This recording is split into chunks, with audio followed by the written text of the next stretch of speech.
So I'm taking off these brakes. I mean, look at the size. There's no reason why the setup I have doesn't work. It makes you feel like somebody definitely, if they change the brakes, they didn't do the wheel cylinders. Because you can bleed them all day long. If the pistons are seized, they ain't gonna do nothing. Let me get it off. I gotta use both my hands.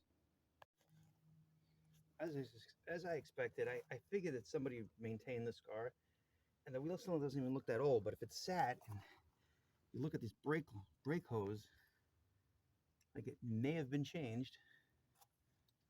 I see numbers that say DOT, so somebody changed something. But I'll know when I look at the wheel cylinders. But you'd be surprised how if you have one of them not working, how the whole system can be messed up. So you take it from there and keep going. They gotta get this apart. As you can see, this actually looks like it's new. But these pistons, oh, I just pushed it, but I don't think that's moving too well. That side ain't moving. So basically only half of them is moving. And I don't know if you can really tell by looking at it, because if one pushes, it kind of both pushes, but I'm pushing it in. It does not want to go out. I suppose you can hit them with a hammer and start cleaning them up, but look at the rust. Even though I got it past there, look how much rust is in that bore. That means they never really bled this right. There was air in there, because air has moisture, or the fluid was old. They really didn't pull out all the old fluid. Because once it gets moisture in there, that's it. And who knows if that bleeder would even come out. This is why we're putting everything new, as far as the hydraulic stuff is concerned. Okay, so one side done. As you can see, I got new clips. That's the right way to go. The new hose, new wheel cylinder. I fully bled it. You can see there's fluid there. I put the little rubber cap over it. And ultimately, it wasn't so bad. I repacked the front wheel bearing. The rear one, I'd have to pop out the seal, and I don't know if it's available. I didn't go crazy. Like I left the adjustment where it was, because sometimes when you make them really, really high and hard, it's fine.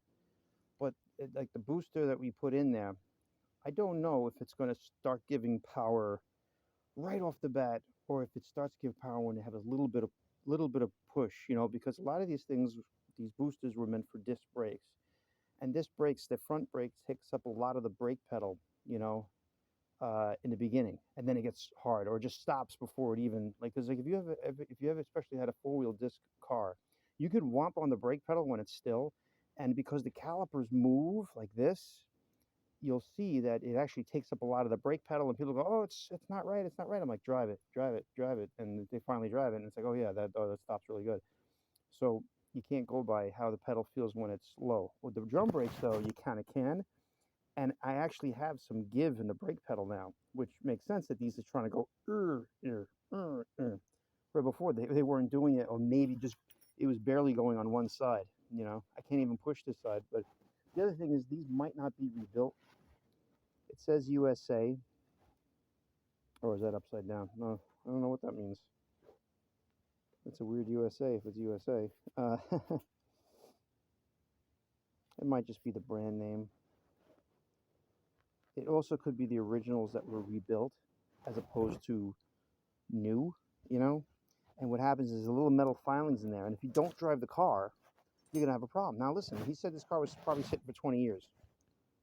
Date code on the brake hose, 11/17/03. It's not even that old.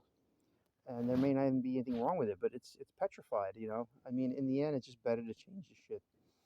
It's pennies, really, when you think about it, especially if you want to stop.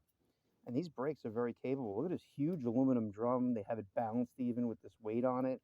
It's pretty immense, and there's plenty of brakes left. They look like they're organic brakes, which were the best drum brakes because they didn't ruin the rum, and that's the drum. That's why you have all these cars that are actually still having these aluminum drums, because they haven't worn it out, because the car doesn't get driven for whatever reason. Most of the time it's because the mechanics don't know what the fuck they're doing, even back then. Even though they worked on them every day. And then, so like I didn't want to over adjust it right now. I can always get the brake pedal higher if he wants it, but I just think with the dual master having two 1-inch pistons, remember there was one 1-inch piston controlling the fronts and then the rears. So you probably originally had a lot of feel to the brakes, but it probably went down a little bit. It's probably better. It may have the same amount of going down, but the piston can make up for what's going on here, even though the piston doesn't have nearly as much travel as the original one. It's hard to say how that works exactly with that original setup. They kind of just all stop at the same time, and that's why I got the four-wheel disc proportioning valve, because they're all supposed to. You're not supposed to really give more to front or rear, whereas if the disc and brake, the disc and drum, that does give more to the rear first. So what ends up happening is if you put the wrong proportioning valve, if you put four-wheel disc, if you put the one for four-wheel, front disc, rear drum, the rears are going to activate more, and then the car's going to stop weird, and until you do a panic stop, and then something may lock up. So with the drum brakes, it shouldn't really affect. It's basically just flowing through, and you're relying on the size of the pistons, which is definitely bigger in the front and smaller in the rear, in order to control the brakes. The brakes are still going to be as they are. The pressure should still be as they are, everything aside, and we have a nice, outlet now for in case you have a major hydraulic loss of pressure. And it's not going to be on both sides. It'd be very rare. But all the brake lines were new except for this one. This is the only one that was not done. So everything came out pretty good. I'm going to do the other three wheels now and let you know how everything goes as I go along. This one's just clearly made in USA. So it might have been the original one that was rebuilt. I was able to just push this guy in all the way, but look at it. Look at the shit that's in there. That's why I said this one actually had some heat on here. And it's probably working, but all this debris, like this, again, this one can't move it. This should move. These things should actually fall out. Like if I push on this one should fall out. It's just a little spring holding them in there. So basically the aluminum has corrosion and there's rust. No good. Huge difference in the brakes after this. Huge. So was it the original problem? Probably, because this is one of my questions to the customer was, could you stop even if it was hard? Because even if the brake pedal is hard from the thing, and he says, oh yeah, when it works, it works better or whatever, but he really wasn't stopping. I don't think he realized the stopping capacity of his car. Like these are literally like 12 or 13-inch brakes. These are immense. I mean immense. The size of this drum is I mean, it takes up the whole inside here for the most part. I'll usually tell you the maximum diameter on here. It might be a little hard to see. I really do not see it. Look how thick this drum is. Nobody's ever cut it. This has so much room to go. That's why some of these drum brakes actually work well, not like, Chrysler drum brakes or Ford drum brakes, but the GM drum brakes are nothing to poke at. And that's why they put a little tiny power booster, and it's not more than enough, but it's not terribly unusual for the power booster to be bad. And let's face it, nobody's ever changed that power booster, but somebody did try to maintain all this. These are new brakes. You can tell it's clean metal here, and it even looks like they try to change these, at the time that they did it, but rust accumulates, everything accumulates, and the rust within from these guys that may, it's possible these things were 5 years old or something like that. So they go, oh yeah, we'll do the brakes, but the the wheel cylinders look fine. And they probably really weren't fine. They had problems with the brakes probably. That's usually when you get your brakes done, is when you can't stop, and so they did all these brakes over, and then it really probably didn't help much because these things were probably in there before. The other side looks like it's been replaced more than this side did. But look at that. And I've seen worse. I've seen worse where that they weren't going to stop without changing them, and it's like, oh my God, I'm not even going to try to get these out to try to rebuild them. In fact, no, you can see there's a lip. I was thinking that it was gone. It might be worn a little bit more. See, look at the lip right there, the aluminum. After this little angled gusset in the piston, and then come over here. I don't know. I guess it's there. Yeah, I'm sorry, a little hard to see.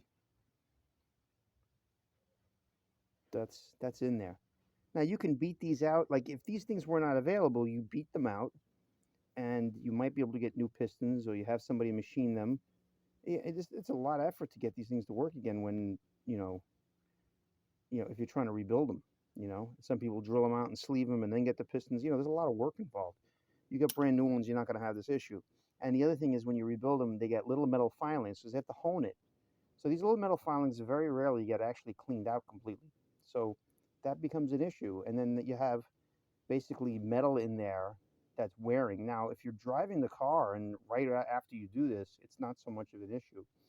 But it can be an issue when it's just sitting there doing nothing. So, but it's definitely going to stop now. I just got to bleed the brakes. I'm letting it gravity bleed right now. And so far, so good. All right, so now we got these stupid fender things off.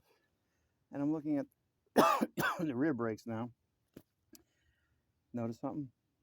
I didn't take off the other side yet because I believe the brake hose is on this side. I want to kind of do them together, but I did want to have both sides off at the same time. That way you can bleed them better. But this looks a little bit older than the rest. Like I said, it looks like somebody tried to do the right thing, but look what they did. Big shoe, small shoe, and this is the driver's side that we're looking at. So somebody did that side first. They compared it to what they had, and they ended up doing the mirror image on this side, and now the shoes are backwards on this side. So now I got to flip them over while changing the wheel cylinder. So that just got more fun. So now I'm looking and I'm like, missing the spring that goes here. That's why this thing was so easy to get off. How wonderful. Now what? Right, after researching it, these are definitely a little bit different than other kits, and they only come with the adjuster kit. So it's still going to work. I have a feeling. It's just it's not going to return so well with the emergency brake, and that's probably why his cable gets a little stuck. That's the only thing I can think of. Unless I can find something, it's probably not going to happen today. We're trying to get the brakes working. I'm not really worried about the emergency brake right now, but it could be addressed later. It's a pain in the ass, but what are you going to do at this point, Oh, well, and basically, this doesn't look like the 12-inch kit on the newer, like 80s cars, and I have a feeling that that's the same spring, but you'd have to buy the whole adjuster kit, and locally it would be a lot of money, like $20 a side if you can find it, and you can't find it right now. Online, it's one thing, and then you can just take the spring out. It's unfortunate, but not a big deal. Like if another car had the spring that was still good, you just reuse it, not a big deal. But they only come with it and it's gone. And I don't know about the other side. I don't know if I'm dealing with two springs. I could try looking for something. I looked for a few minutes and then I'm like, I didn't even get the other side off yet. So let me just try to get this over, flip these brakes around and get it on right, and change the wheel cylinder and the brake hose and get to the other side. It's more important right now, and it can be very easily added afterwards. Not a big deal. Heating up the brake lines, but they're not coming off. Might have to replace the rear brake line. I'm gonna see what I can do, but I just did. I know that this thing has some kind of wheel bearing noise, and sure enough, I can go up and down on this guy, and it sounds funny even, and just kind of squeaking and making noise. I wish I can keep my phone steady. Hang on. Pulling up my legs. Oh fuck yeah.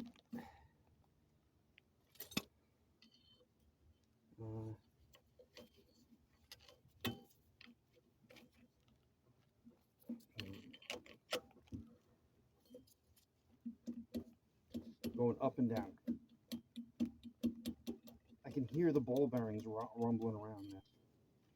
This has got to get done. Well, the car's going to be a lot quieter at least, but I got lots of problems. Never an easy day. All right, I finally got it off without damaging the line. This thing is like basically on fire. It's very hot. And because I heated it up, I'm not sure if it's really going to show me that it's seized. And that side is moving, but you see I'm pushing this side.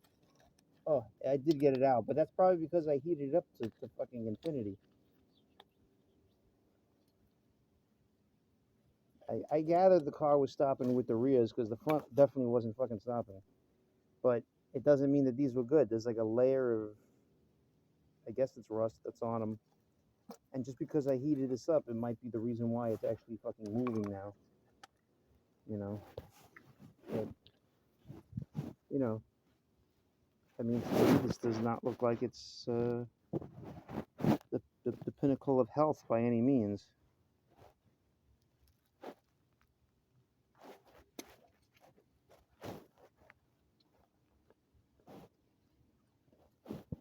Pretty nasty. But I guess the big problem right now is the wheel bearings. Something I wasn't looking to do today.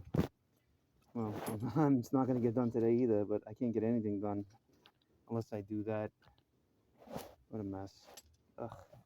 Old cars. Damn. So like I said, whoever did this probably had a kid do the rear brakes because this side is on correctly and they did the mirror image on the other side instead of, I'm sorry, they should have done the mirror image on the other side when they did the same image. So the small one is in the front, the big one's in the rear, and they copied it on the other side. So if anything, that brake should have been locking up. But you see this spring, it's almost like they deliberately left out the spring so it didn't do that instead of fixing it the right way. So we're missing the spring on the other side. And this is very frustrating. So I had to take apart all those brakes. And these brakes now, it's like, should I just change all the springs at least and stuff? I'm thinking about it. I even think this is available, but it doesn't come in a kit with the spring, so I'm not quite sure. You have to buy it from a newer vehicle, and then it's like you're spending more money on something. Oh boy, always something. Let's see how hard it is to get this thing out, but this wheel bearing, both sides, and I heard it too. I was like, don't you hear it? And he's like, oh yeah, I heard it. Somebody told me or whatever. It's really bad. Oh, well. All right, as you can see, it's smoking. Finally got this guy off. Can't push it, especially after heating it. Looks like this one is moving. You can see it's like a little bit of wet, but you know what? Largely no. I just pushed it a little tiny bit and it moved and there's rust in there. So pretty much that other brake in the back was the one that might have been working a little bit. I really have no evidence of that, but this car stopped so poorly and the pedal was so hard, there was no give. It made me feel like these things weren't even moving, you know, or largely not moving. Even though I was able to make the right front brake lock up, this is, you know, possibly air that's actually pushing on the brakes to somewhat stop, you know. Whew. That's crazy. What the fuck was this guy driving this car? Oh, and now I got wheel bearings to do on this car. This is horrible. That's not what I was expecting. All right, so you got the puller, the three things on. I got the four nuts off. There's a bigger hole down here. Take it off there.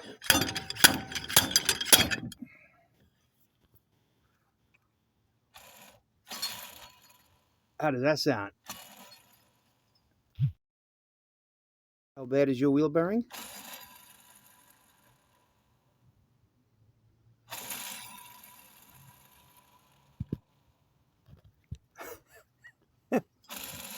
that's so bad.